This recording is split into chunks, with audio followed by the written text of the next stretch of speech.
Learn English through Stories i5 PDF. Adapted and modified by Kulwant Singh Sandhu. Contents: Slumdog Millionaire. 1. Chapter 8. A Soldier's Story. 2. Chapter 9. Killing to Order. Chapter 8. A Soldier's Story. 12 years of age, Mumbai. About a year before what happened at the cinema, I was living at the flats with Salam and working for Nilima Kumari, and India was at war with Pakistan. It was a frightening time. We used to hear the sound of warning sirens almost every evening. We had to go straight to the underground bunker beneath a school building near where we lived. The whole of the flat people would sit or lie in the big underground hall and wait for the danger to pass. One night, we were in the bunker when an old man called Balwant Singh started to tell stories. He had been a soldier, and he had only one leg. He told us about another terrible war with Pakistan that had happened in 1971. Everyone sat and listened as he explained what he had experienced. We were protecting Mandiala Bridge when the Pakistanis attacked us. It was bad. Many of our bunkers were destroyed, and a lot of people died. I was leading 3 other soldiers when the attack began. We were asked to move forward to try to stop some soldiers using a big machine gun. But as we did that, all of my men were shot dead. There were dead bodies everywhere, and many of our soldiers had run away, leaving most of our tanks empty and useless. The room went quiet as we tried to imagine this awful situation. Then Balwant went on. The Pakistanis saw their chance and decided to come across the bridge, without thinking. I just ran towards one of the empty tanks and climbed inside. I managed to start it, and began to move towards the bridge. I could hear loud guns all the time. But I kept going. I used the gun that was on the tank and killed several soldiers. Then I saw the Pakistani flag flying on the bridge. I knew I had to pull it down. My tank was damaged. So I got out and went forward on foot. I got close to the Pakistani bunker, and I threw a grenade into it and finished the enemy off. By this time, I had already been shot by a machine gun in the leg. But I went on and got myself to where the flag was. I pulled it down, and in its place I put up the Indian flag. Seeing our flag, there was the happiest day of my life, even though I knew I had lost one leg. Balwant Singh stopped speaking, and we saw that his eyes were wet with tears. "Did you get an award for being brave?" asked Salam. "I should have the PVC, but they never gave it to me," said Balwant with anger in his voice. "What's a PVC?" Salam said. "It's short for the Param Vir Chakra, the highest award in the Indian Army for being brave. But anyway, it doesn't matter. I know what I did that day." We all told Balwant that he was our hero.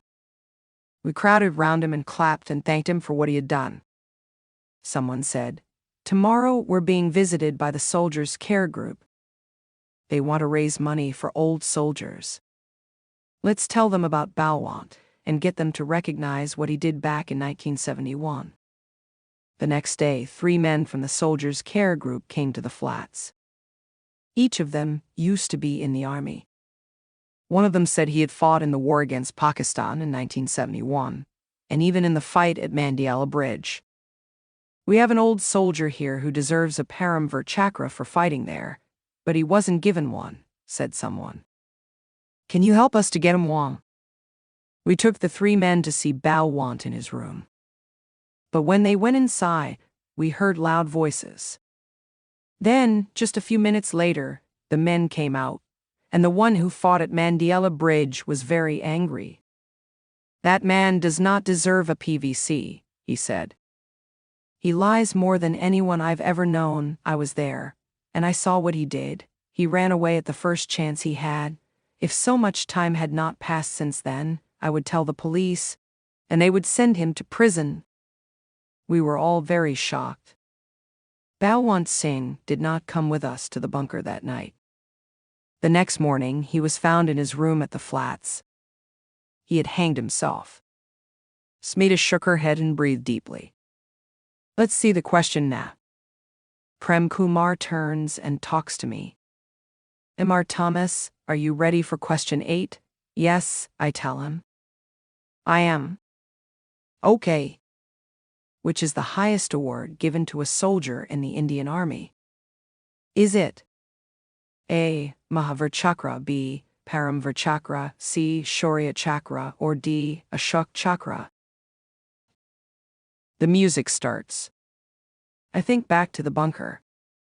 It's B. Paramvir Chakra, I reply. Prem Kumar looks surprised. He thinks I am guessing. Are you sure? Yes. The drumming starts.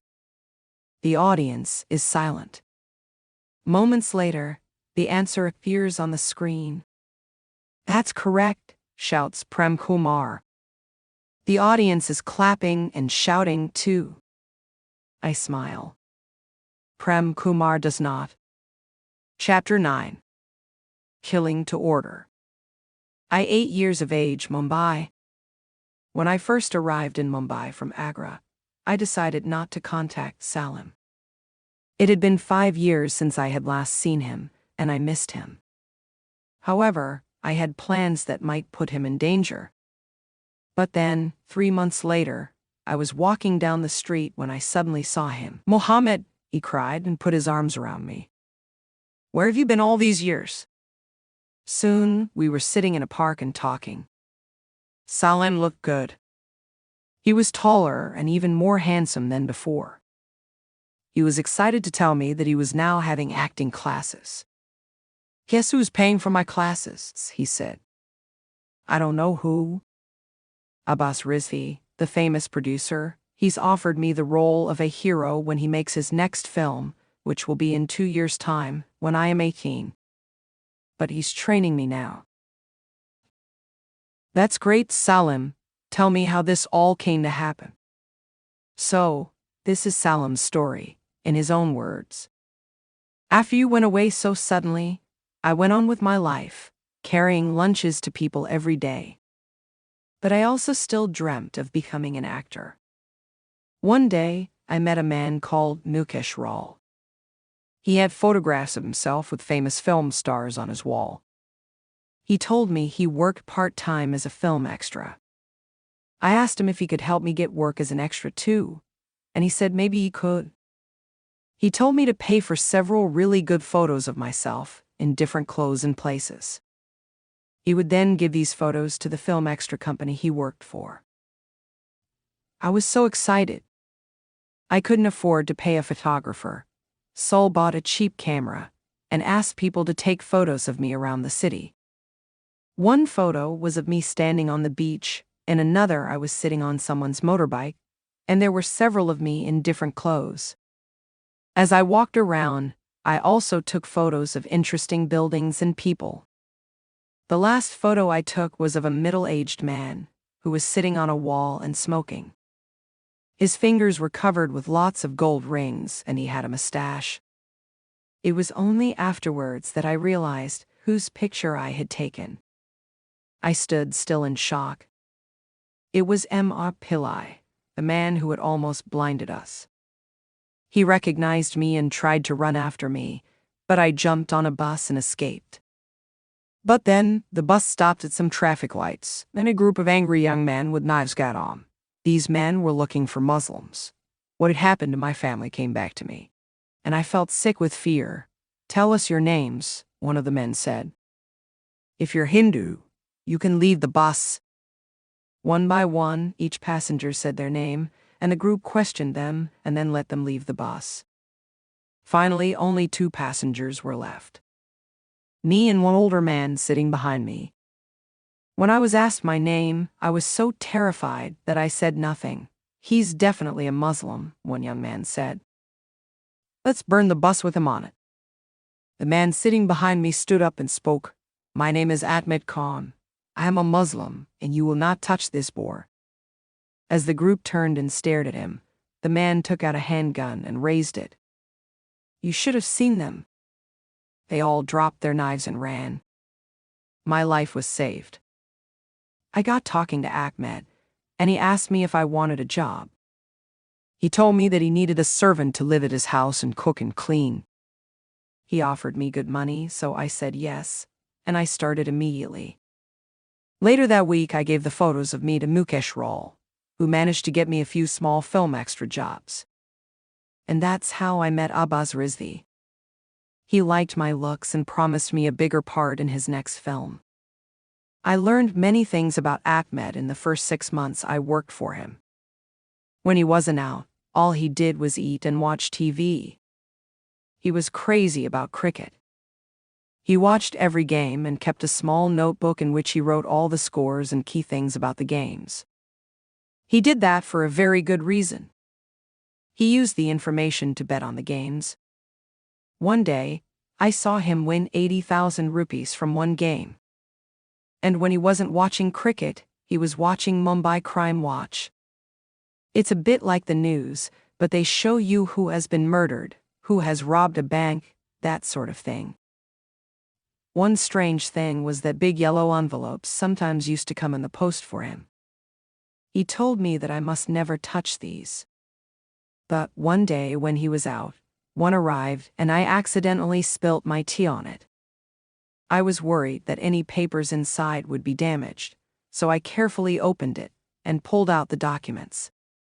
Inside was one photo of a man's face and a sheet of information which said, Name: Vifulbhai Gorpade, age 56. Address: 73 Marv Road, Malad. These sheets were dry, so I quickly put them back in the envelope. In the evening, I gave Ahmed the envelope. 2 weeks later, Ahmed was sitting watching Mumbai Crime Watch as usual while I was cooking. I could hear the presenter talking. In yet another terrible event in Malad, police are looking for clues to the murder of Vifulbhai Gorpe. He was found shot dead in his house on Marv Road last night. I heard the name, and I heard Ahmed laugh, so I turned to look.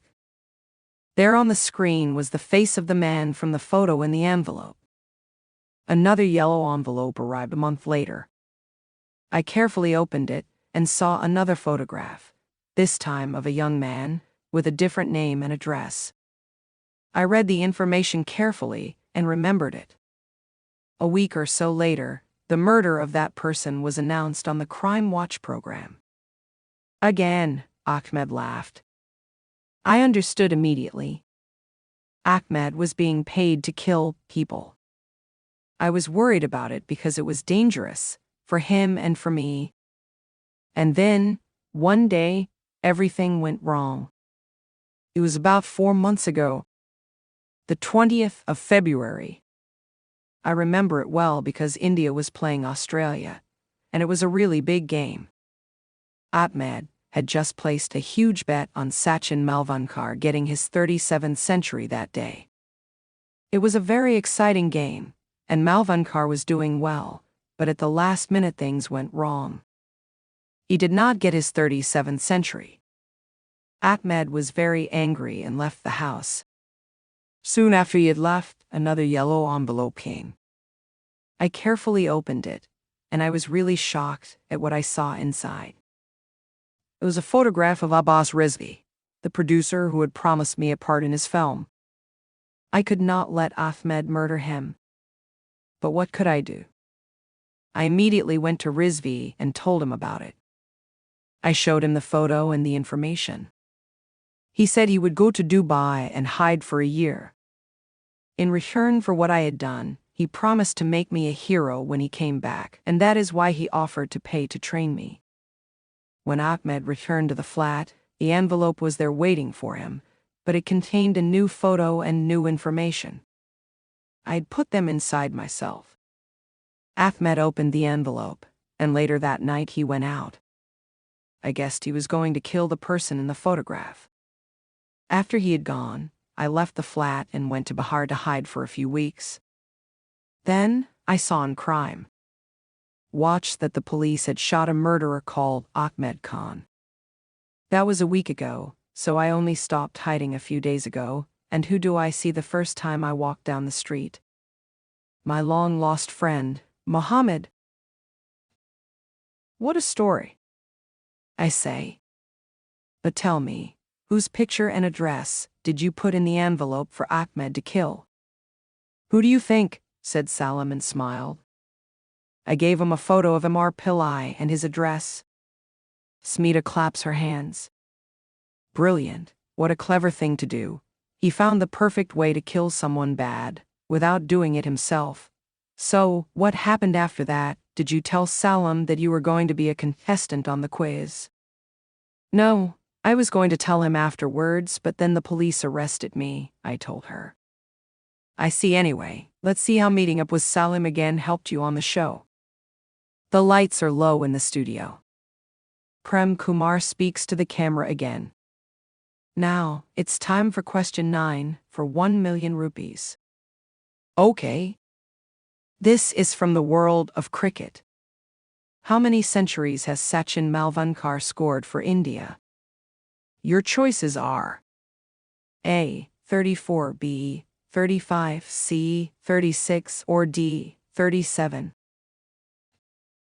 The music starts. I think I know the answer 36, I say. Is that your final answer? Yes. The drums play loudly, and then the correct answer appears on the screen.